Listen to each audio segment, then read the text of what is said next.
Curiosity Killed the Cat Burglar. Booker Brothers Detective Agency, Book 5.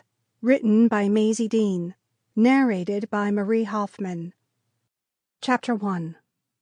Something was different that morning. When my best friend Rosie and I strolled into Doyle's diner for a pre-work breakfast, we sensed something amiss. What had changed? We both looked around and raised an eyebrow at each other. It wasn't the smell that was different. The greasy diner's air was filled with the usual scent of well-used deep fryer oil, combined with the sweet aroma of cinnamon buns. Rosie and I made our way to our usual booth at the back. Rosie slid onto her seat.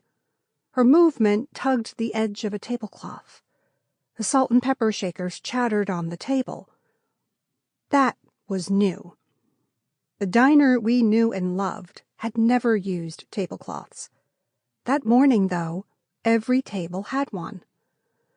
"Look at the new tablecloths!" I exclaimed, clapping my hands together in satisfaction that I'd solved the mystery. "That's why the whole place has a different vibe." Rosie wrinkled her nose and pointed to some stains on the tablecloth in front of her. "I'm not sure about new," she said, "but it's a good thing you noticed. What kind of detective would you be if you couldn't identify a decor shift at Doyle's? The boys upstairs would have to look for a replacement." I rolled my eyes and snorted. As for my job security, I'd been a valuable team member at the Booker Brothers Detective Agency for long enough that I was no longer concerned about an imminent dismissal. Not too concerned, anyway. Luckily for me and my stomach, our office sat a floor above the greasy diner known as Doyle's. This meant I had easy access to delicious cinnamon buns and comforting burgers at all hours of the day. Doyle, the diner's namesake and owner, arrived at our table with a bright smile. The man was of average height, but skinnier than one might expect of someone who was constantly around so many French fries.